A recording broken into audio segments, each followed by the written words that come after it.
the interview. Let's see what we've got here. That was the first bit I ever wrote for The Office. It was a sketch, because it started off as a little character I had. It was a bit sort of creepier and more intense, and I thought there'd be too much when it came to it. The important thing I wanted to be was just laughing at him being just desperate for attention.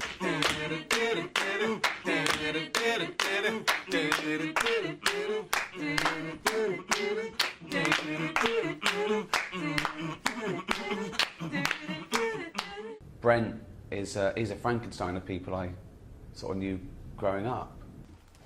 David Brent is refreshingly laid back for a man with such responsibility. Yeah, can you just answer in your own words and I'll work it out later. Yeah.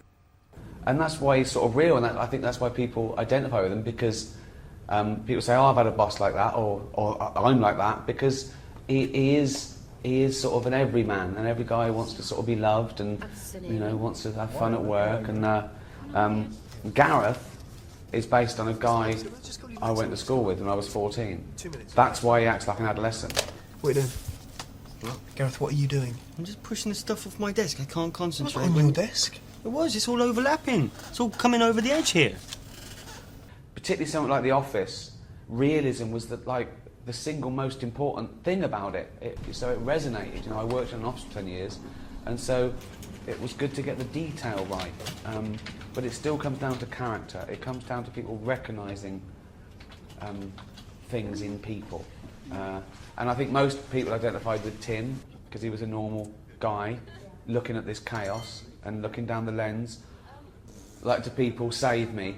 And then all the madness. If it's based in reality, you can get away with some madness. Because they can sometimes get a little bit... Well, I don't know. Maybe special occasions the odd one, but it's got an afterlife. So I don't want to do too much. Also because I deal in realism and you know, I play my age and I reflect that, I think it would be too sad to see David Brent patting around at 60. Do you know what I mean? It would just be too tragic. I think we won't be able to laugh anymore. We'd just feel... I mean, it's already uncomfortable.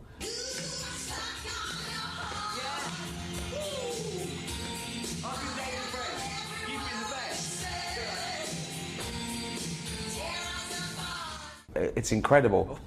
Someone does this office quiz, and Ewan went to it, and he said the questions were so hard, and people were getting them right. What's the time on according to Accurist? And they knew it. No, I've got a sense of humour, but that, you know, that was offensive towards women, and, you know, to be honest, I can't tolerate it. I'm going to have to pass on. And sponsored by Accurist will be 4, 21 and 40 seconds. Pathetic. Is it? I mean, I'm very flattered that people watch you that many times.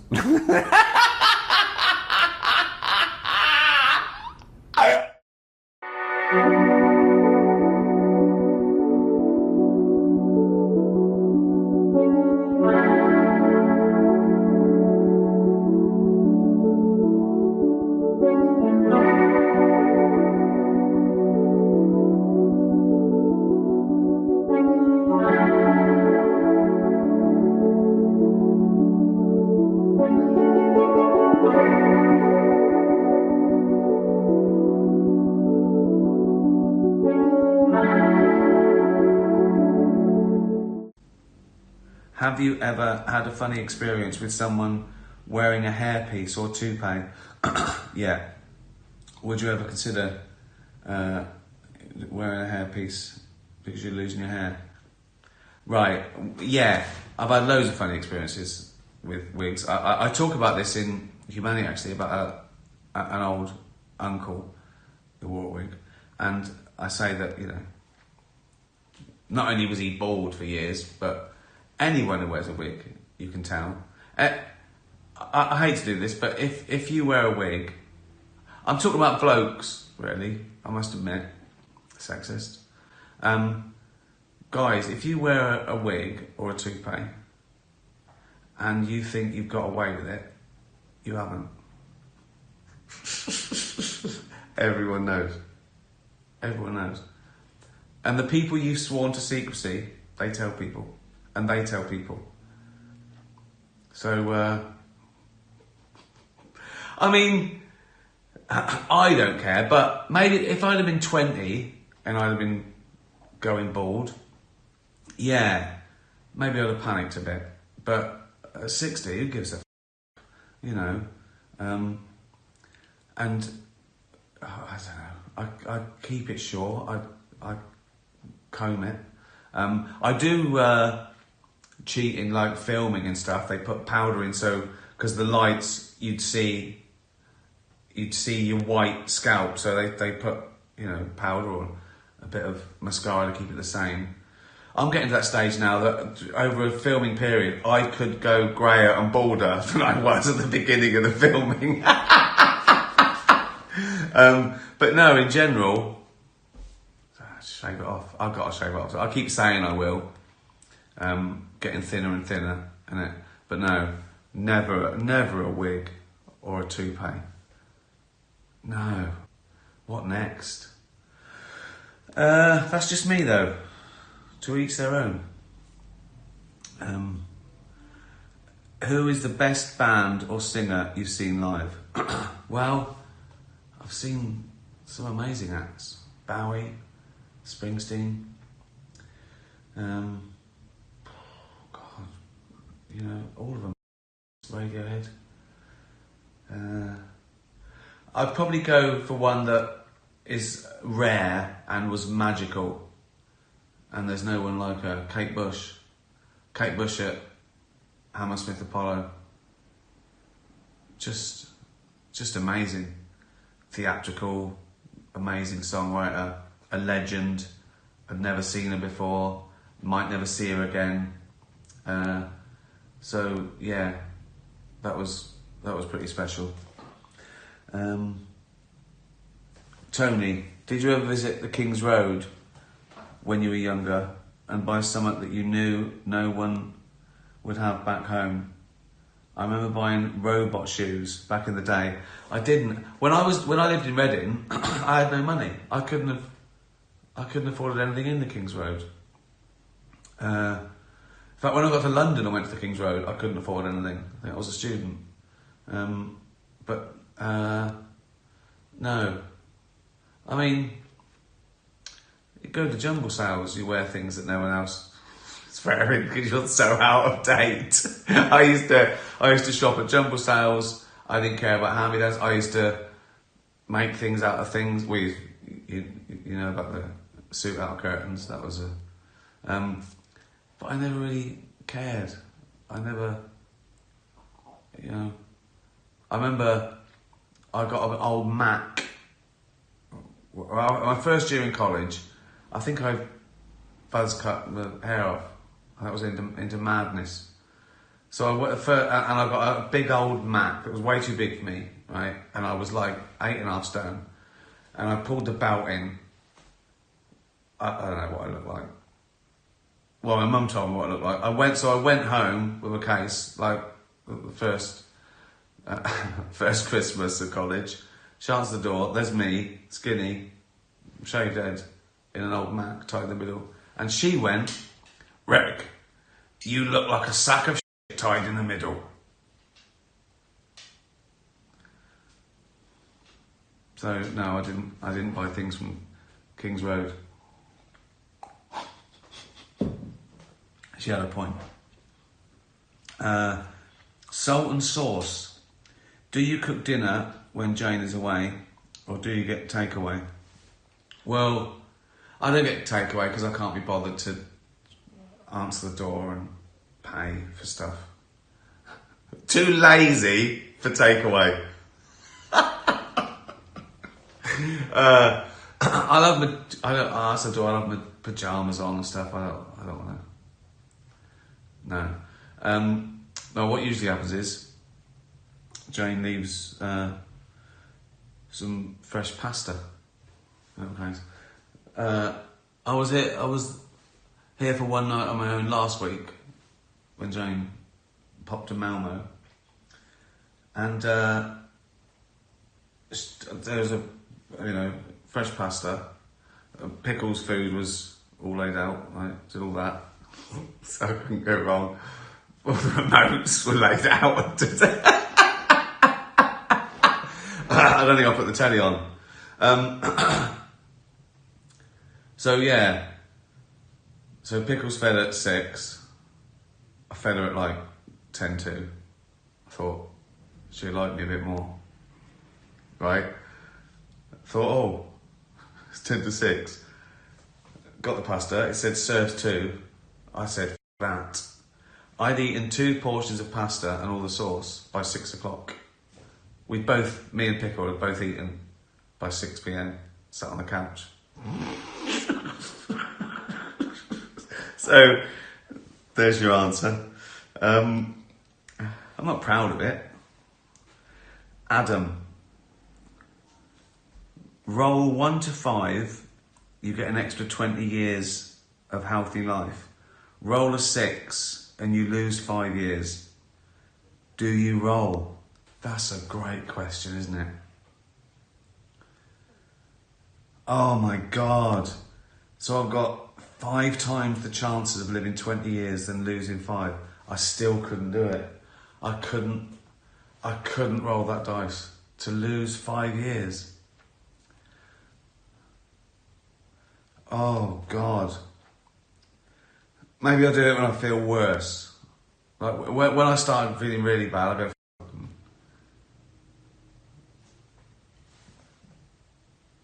Be nice to animals. Tatty bye, everyone.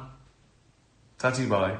The Russian president saying that if Ukraine those into Russian territory, he would consider the U.S. and other NATO countries directly involved and therefore at war with Russia. I thought it was apt as we come out of a global pandemic and then some tries to start World War III. Typical. Cat Stevens, oh, he's been with me forever.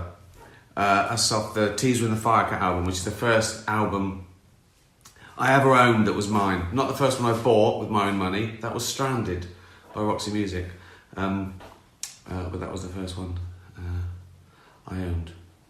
I think I'd asked for it. My sister got me it, and I think she said I could have an album. Would it have been 1971, 72? What would I have been? 10, 11? Anyway, I still love it. And I don't know whether it's the nostalgia or that every song on it is amazing. But check it out. Teaser in the Firecat. Cat Stevens. Plug. Classic. It's only 50 years old. Topical. So, yeah. Right. Questions. How are you, everyone? Yeah, I know. What can you do? What can you do? There's always something, isn't there? We want to turn now to the war in Ukraine and fears of a wider conflict. President Biden and UK's Prime Minister met on Friday to discuss allowing the Ukrainian military to use long-range to strike deep inside Russia. But Russian President Vladimir Putin is now warning of severe consequences if that happens. The Ukrainian President Volodymyr Zelensky has been pleading with allies for months to let his country fire long-range Western-made deep into Russian territory. We're talking specifically here about the U.S. ATACMS and the British Storm Shadows.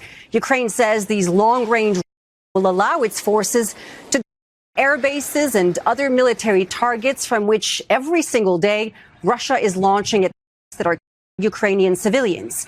Until it's given the green light by Western countries, the Ukrainian military cannot hit those Russian targets. But the U.S. and the U.K. appear increasingly open to lifting the restrictions, which prompted a warning from Vladimir Putin, the Russian president, saying that if Ukraine fired those into Russian territory, he would consider the U.S. and other NATO countries directly involved and therefore at war with Russia.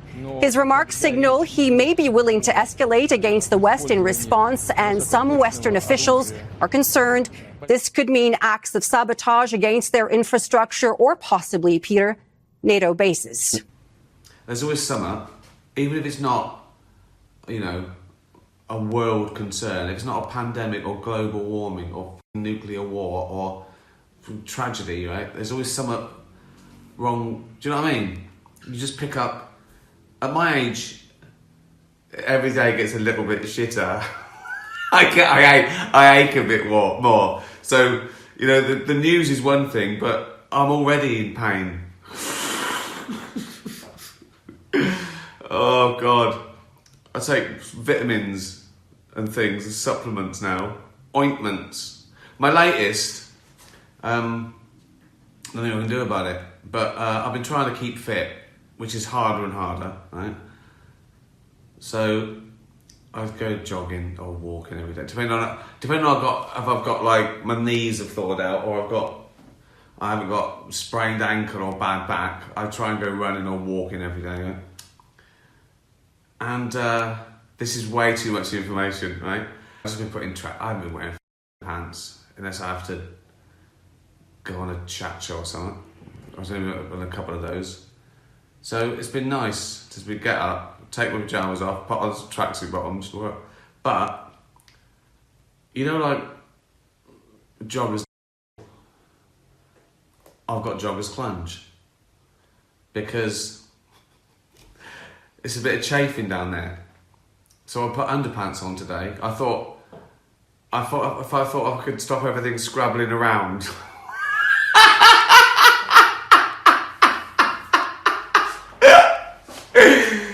Yeah, I don't know if it worked. So there you go. I forget that newspapers watch this shit, and then they do an article like I spoke to them. Ricky told us he's got runner's clunge. Like I f***ing say, call the papers up. Hello? Vladimir Putin says Russia will be at war with NATO if Ukraine uses long-range deep into Russia. How far into Russia do you think Ukraine should be able to strike? Vladimir Putin is striking regularly in the heart of Ukraine. He's sending hospitals, at daycare centers, at families and communities across Ukraine, and it was his choice. His choice. Yeah, just pop this in your... Yeah, I know there's a war on, but pop this page 4. I've got runner's clunge, and I want to know what you, as the press of Great Britain, intend to f***ing do about it. Someone just said Vaseline. Yeah, I know.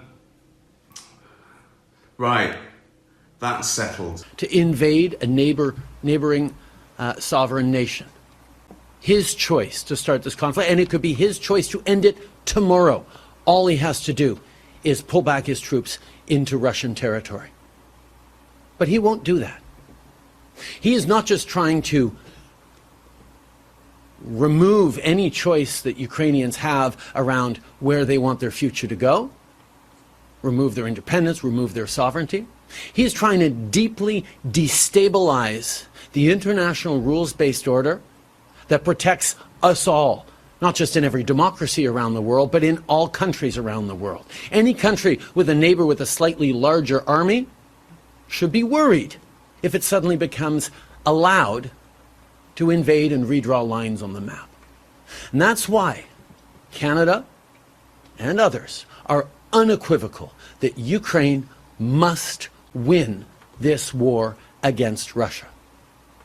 And we will continue to be there to support Ukraine. And yes, Canada fully supports Ukraine using long-range to prevent and interdict Russia's continued ability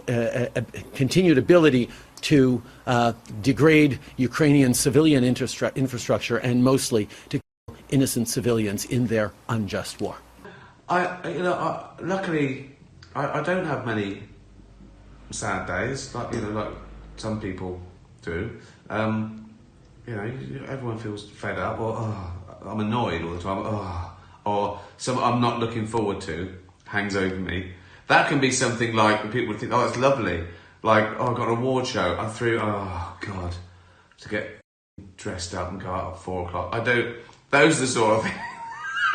or a dentist appointment. Oh, for fuck's sake.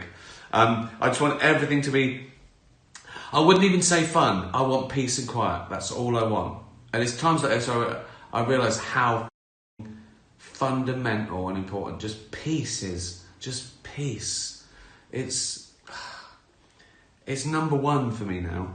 Just peace. We start this hour with breaking news from here at the BBC, actually. The BBC announcing that Gary Lineker will be leaving the corporation now, sooner than originally planned. It's understood that bosses considered his position untenable after he posted an image on social media that was considered to be anti-Semitic. It's the worst thing I've seen in my lifetime. I've seen so many images of children that, you know, I've got no skin in this game. You know, I'm not Muslim. I'm not Jewish. I'm not Israeli. I'm not Palestinian. So I see it, I think, purely from the outside, as from a neutral perspective. And I can't think of anything that I've seen worse in my lifetime. The constant images of children losing their lives day in, day out. Now they're talking about, you know, it already looks like it's happening, going into Rafah, where they've sent everybody down there. So, you know, I don't think you can be, you know, it's not anti-Semitic to say that what Israel is doing is wrong. And I just can't see how everybody doesn't see it that way now. I cry on a regular basis when I see certain images on social media. Last week, he reshared a post on social media which referred to Zionism and also which included an image of a rat. Now, the rodent has historically been used as an anti-Semitic insult. He quickly deleted the post and later apologised, saying he hadn't realised the significance of that and he would never knowingly post anything anti-Semitic. I hate interviews. I don't try not to do press because I've got an ulterior motive. It's always about them. This is Miss Rachel, hanging out with her new friend Rahaf. Miss Rachel is like YouTube's Mr. Rogers, with millions of subscribers and billions of views. Can you nod yes? And Rahaf is a 3-year-old double amputee from Gaza. She lost her legs when her home was bombed, and months later was medically evacuated to the U.S. إحنا رايحين على أمريكا عشان نكمل العلاج. Miss Rachel saw a video of the little girl, now living with her mom and a host family in Missouri, watching her show. She's just so precious. Hopping like a bunny, and you know, she was kind of hopping on the couch. And arranged to have Rahaf come visit her in New York. You want people to think that you were honest and kind and all the obvious virtues, don't you? Well, I'd like people to remember me as a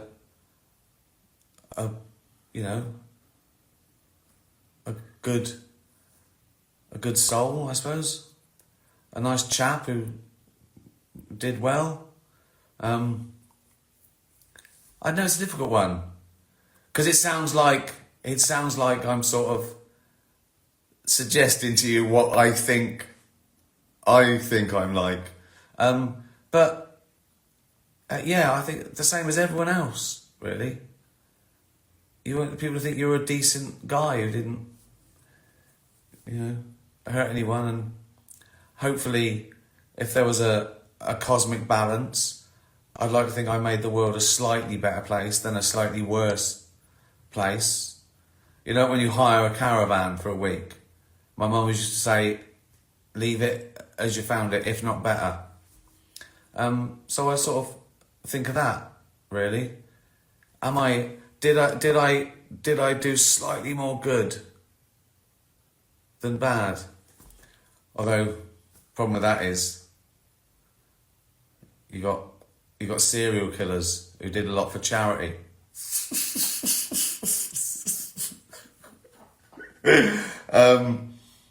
We have to remember, George, that Gary Lineker has been subject to an Israel lobby campaign, as the highest paid employee of the BBC. He was subject to this campaign for several years. Now, that campaign was led by UK Lawyers for Israel, which it has to be remembered when it was originally registered on Companies House in October 2010, it was registered as quote-unquote Action for Peace. However, in May 2011, the Israeli Ministry of Foreign Affairs had a post on its site dedicated solely to the creation of the UK Lawyers for Israel. It later on, of course, hosted a 2-day seminar with the Israeli Ministry of Foreign Affairs and the Israeli Embassy in London, and of course hosted several speakers from the Israeli Ministry of Foreign Affairs. It is essentially an arm of the Israeli government, and the head of this organization, which has militated against Gary Lineker for so many years, Jonathan Turner, actually has gone on record as saying that the blockade of Gaza will actually help decrease obesity and thus increase life expectancy in Gaza. Just so you have an understanding of what type of maniacs we are actually dealing with.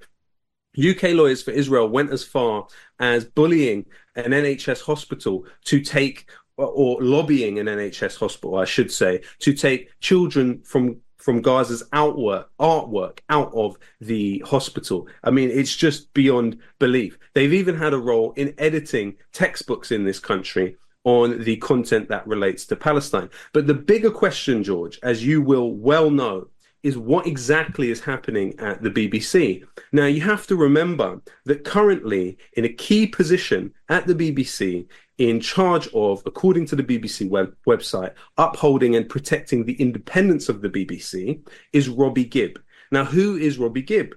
Robbie Gibb is, simultaneous to his job at the BBC, the sole director and owner of Jewish Chronicle Media. Now, the Jewish Chronicle, which was found to be producing stories that seem to come directly from Benjamin Netanyahu's office, is a well-established pro-Israel smear factory, which has smeared yourself, I'm sure, hundreds of times, smeared me tens of times, and pretty much anyone who supports the Palestinian cause has, of course, been written about in derisive tones by the Jewish Chronicle. Now, surely that is a clear conflict of interest for Robbie Gibb to have this role at the BBC, supposedly upholding independence, at the same time as being the director and owner of the Jewish Chronicle. But his conflicts of interest actually go farther, George. So on his personal declaration of private interests, Robbie Gibb stated that he currently has a job at Kesk CNC, which is a PR company.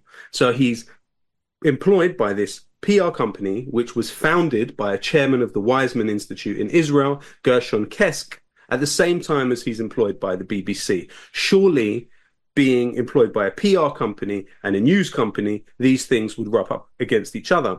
But what also needs to be stated is that Kesk is a subsidiary of the Publicis Group. Now, the Publicis Group, according to its CEO, has staff that are currently in the Israeli military fighting in Gaza.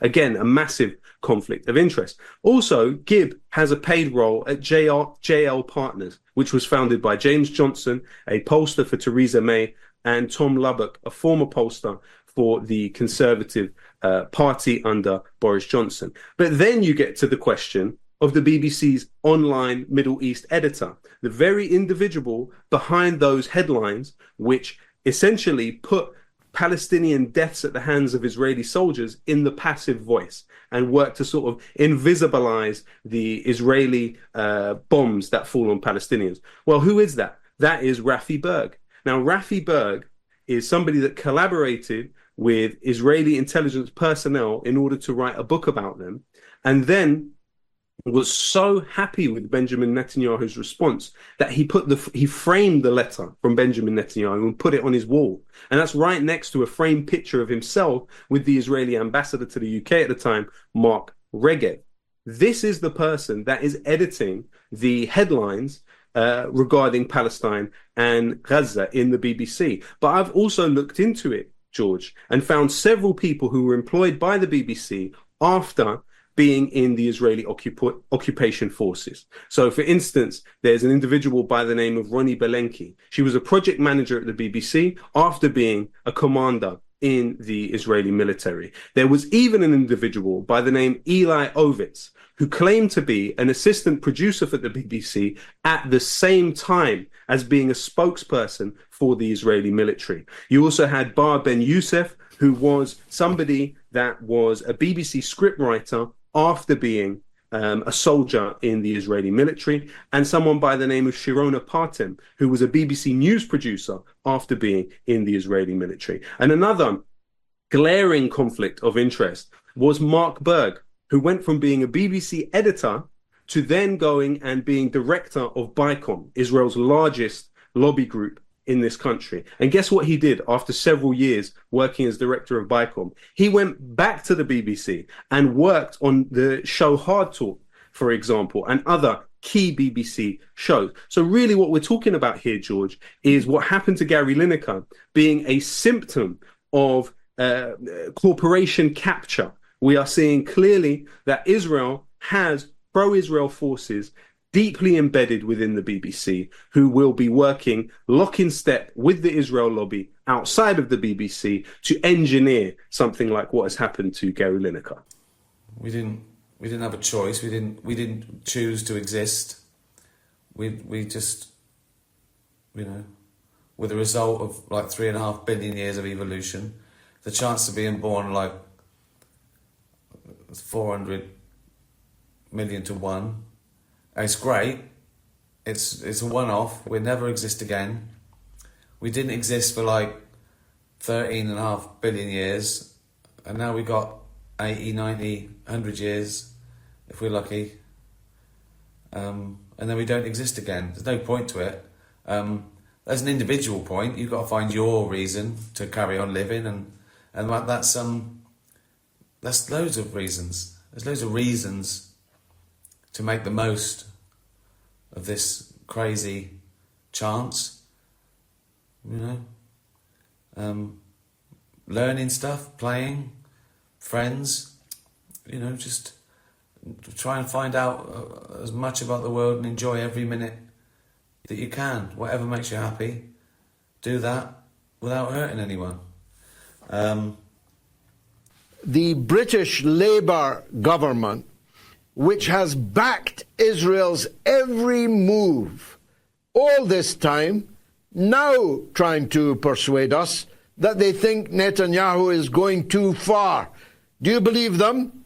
Well, actually, George, as has been found, there were more arms shipments to Israel carried out by the Labour government than there were by the Conservative government. For starters, we know that Britain has sent the R1 Shadow spy plane on the top of Gaza, even just a few hours after David Lammy's theatrical speech in Parliament yesterday. We know that everyone from Lammy to Keir Starmer have been funded by key Israel lobbyists like Trevor Chin and others. And also on top of this, we know that through Aquatiri, Britain is sharing intelligence with Israel and has been helping it. One of the specialities of the R1 Shadow spy plane is target acquisition. So we have to even wonder, in the cases where British citizens were killed by the Israeli military on the very same day that you had the British spy planes over the top of Gaza, what type of culpability are we talking about here? These people are attempting to legally cover their backs. But also it's worth noting that the UK Foreign Office admitted that at least 80 British nationals were in the Israeli military just a month before October 7th. You've got an individual like Sam Sank, who filmed himself fighting in Gaza between December 2023 and January 2024. This was someone that also met Boris Johnson as an Israeli soldier. You've got other figures like Hani Volker. This is a British citizen who has been there fighting for Israel. Daniel Menza, and even the son of Lord Wolfson, a Conservative peer in the House of Lords. But you have to remember, George, that this is also a structural arrangement. You have an organization like Garan Tazaba, which directly facilitates the journey of people from outside of the Israeli entity into it to join the military, and sometimes even without having citizenship in Israel. So Garan Tazaba has offices in Finchley in this country and is still operating from here. But overall, we've looked into it, George, and we have found around 5 to 6 charities in this country directly materially supporting the Israeli military and its soldiers throughout the genocide. Now, what are those charities? Firstly, there's the UK Friends of the Association for the Wellbeing of Israel's Soldiers. Now, that is headed by the former head of British forces in Iraq and Afghanistan, Richard Kemp. And that organization has literally built swimming pools for Israeli soldiers not far from the torture camp of Sidi Tayman, where you've seen Palestinians by Israeli forces. I hope you're bearing up with all this. It's not even all this shit, is it? It's all the uncertainty. That's what really gets me down. Maybe I don't know, maybe I've got some sort of OCD, but even in normal times, if I've planned everything, if something goes wrong or someone says, oh, I can't, I'll go, cancel it. Cancel it all. I'm never doing anything ever again. If I book a flight, right, and they go, oh, it's an hour delayed, right, never, yeah, you're never going to work again. Just everything's up in the air. You can't look forward to anything. You can't. Do you know the worst thing is as well? Apart from the pandemic and the devastation and the deaths and the strain on the health service and people losing their livelihoods and that, the worst thing is the in charge do what they want. And you know what? I can. You know, I see all these people saying all the parties they were having and what all the stuff they were doing, and people saying, you know, that was the day I couldn't see my mum in hospital, or I couldn't go to my dad's funeral, and because the people in charge, the posh, privileged people in charge, were acting like Charlie Sheen. I mean, really rubbing salt in the wound. And as I say, I don't get political, but they're all shit. To pay tribute to Jeremy Corbyn, who's a friend as well as a colleague. You wouldn't call Jeremy Corbyn a friend? No. We have to make the case for freedom of movement. We don't want open borders. Freedom of movement has gone and it's not coming back. Cutting off power, cutting off water? Well, I think that Israel does have that right. I was not saying that Israel had the right to cut off water, food, fuel or medicine. Wounded by the media, the Sun in this city, a hurt for this city. And I certainly won't be giving any interviews to the Sun during the course of this campaign. Did you write an article for some newspaper the other day? Surely that's not going to gain you any support across the Northwest. Would you write for them again, Sakir? I would do, yeah. Can you guarantee that under your leadership, the 2019 Labour commitments to nationalise water, energy, rail, the Royal Mail, they'll all be in Labour's next election manifesto? I've made that commitment. Will you nationalise the big six energy companies, yes or no? No. No, you will not. By the Home Secretary was the wrong decision, and I think it was a rushed decision. When are we going to stop taking went to Eton as a qualification to run the country? I mean, now.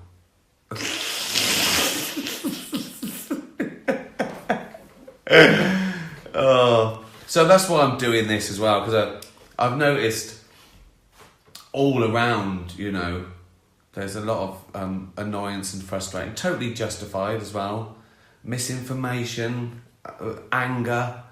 But I think the next pandemic is going to be like anxiety and depression, you know. God knows how it affects like teenagers who have had their, you know, some of the best years of their life sort of taken away. And college, I didn't go to college to study. You know what I mean? 3 years living at home, doing things on Zoom. That's not my idea. That's not my idea of the college experience. So, as I say, I can't complain. I'm definitely in a privileged position, but I do notice. I have noticed that it's getting a lot of people down. So, and this, you know, helps me. Like, you know, when you can't do stuff, you think, well, I've got to do something. We're built like that. We've got to do something. You know, it's So this helped me doing this. Just, you know, talking bollocks, answering questions from cats and dogs.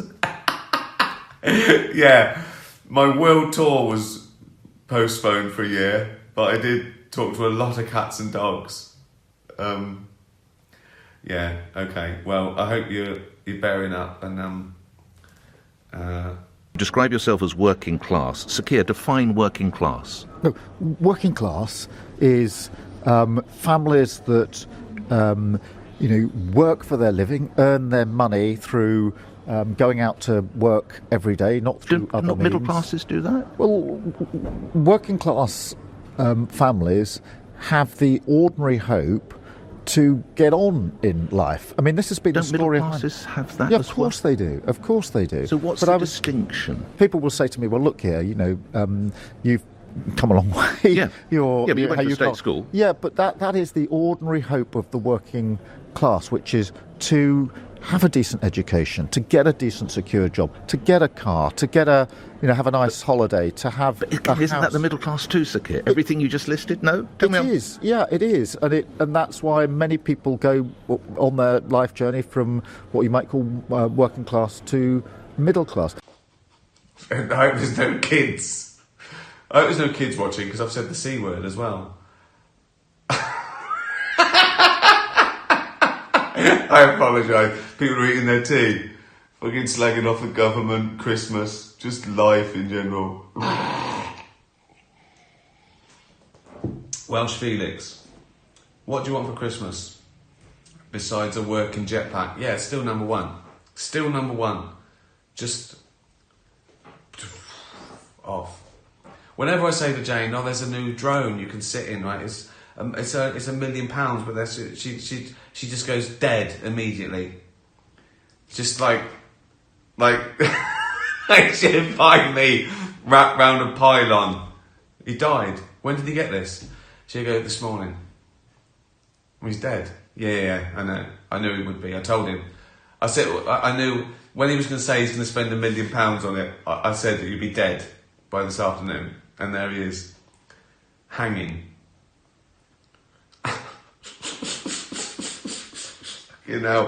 That's number one. The jetpack now.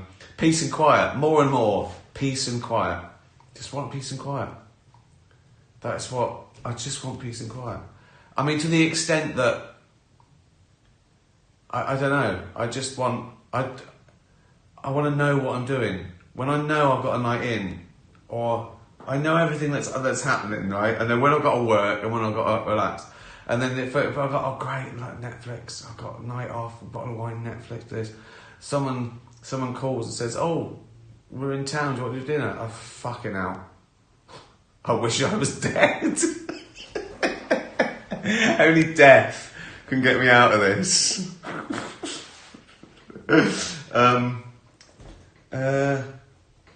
I don't want anything really because peace and quiet, yeah. Peace and quiet, everyone to be happy, everyone to have a good Christmas.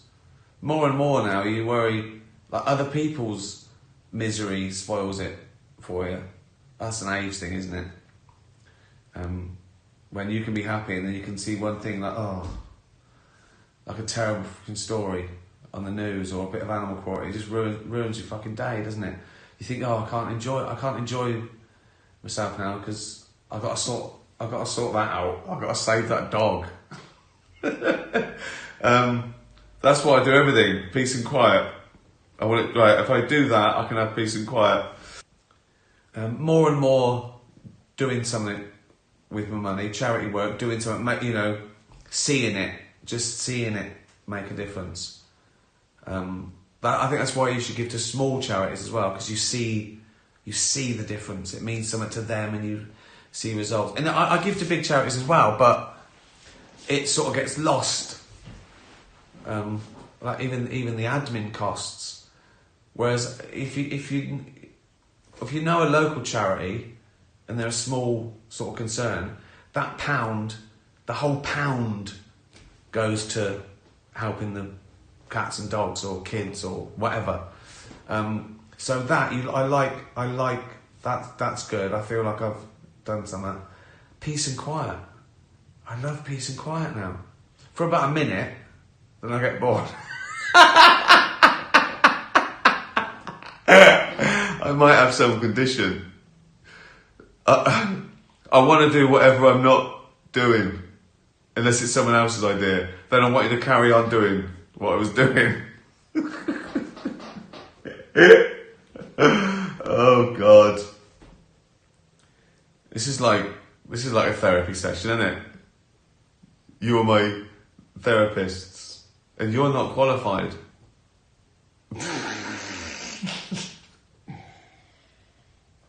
I hope this is good for you as well.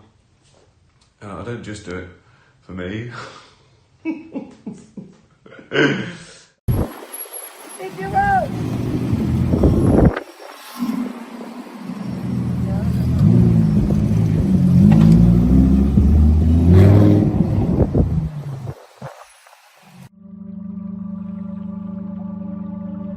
Earlier today, we've seen somewhere around 50 inmates released as part of the new Labour government's plan to free up prison space. It's cases like this the government wants to see sped up. To do so, a package of reforms, including a major shift away from jury trials to try and clear a backlog of nearly 80,000 cases. We now face an emergency in the courts, and we must act. As Lord Chancellor, my responsibility is to ground reform in the rule of law and the right to a fair trial. Last month, the notorious Sidney Cook was blasted into space to spend the rest of his life aboard a one-man prison vessel, posing no further threat to children on Earth. But it was revealed that an 8-year-old boy was also placed on board by mistake and is now trapped alone in space with the monster. A spokesman said, "This is the one thing we didn't want to happen." All these changes come as the Justice Secretary admits another 12 prisoners have been mistakenly released in the last 3 weeks. What should be the goal of humanity? Well, there's no goal, is there really?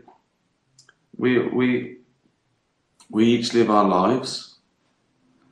The goal of each individual, I suppose, is to be as happy as you can be without hurting anyone else, without infringing on other people's rights.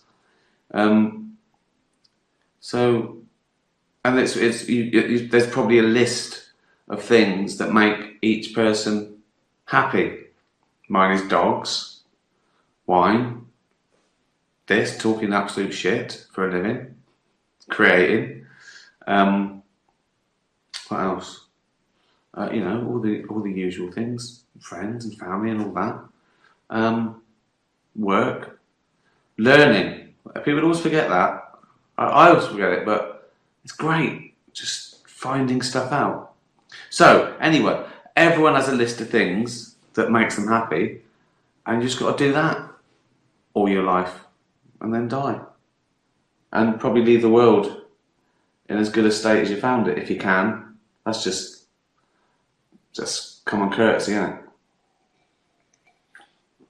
If you borrowed someone's caravan for the weekend, and threw up everywhere, pissed on the carpet, shut the bed, you'd clean up, wouldn't you?